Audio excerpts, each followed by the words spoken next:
How do I check my e-file status on Jackson Hewitt?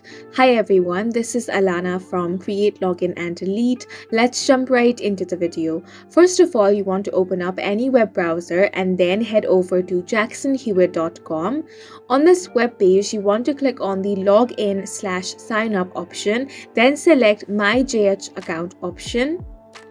Once you head over to this login page, enter all of your details. Start by entering your username or email ID. Then enter your password and click on the sign in option below.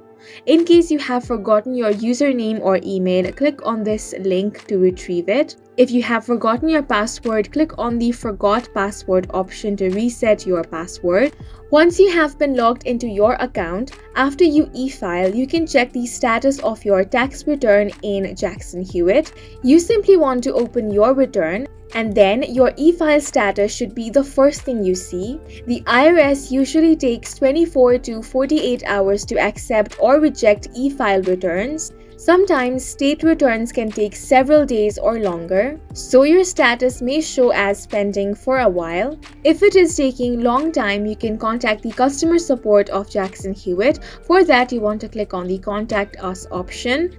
They will assist you regarding this process. And that's it for this video. If you have any questions or confusions, do leave them on the comments below. And don't forget to hit the like button and subscribe for more helpful tutorials.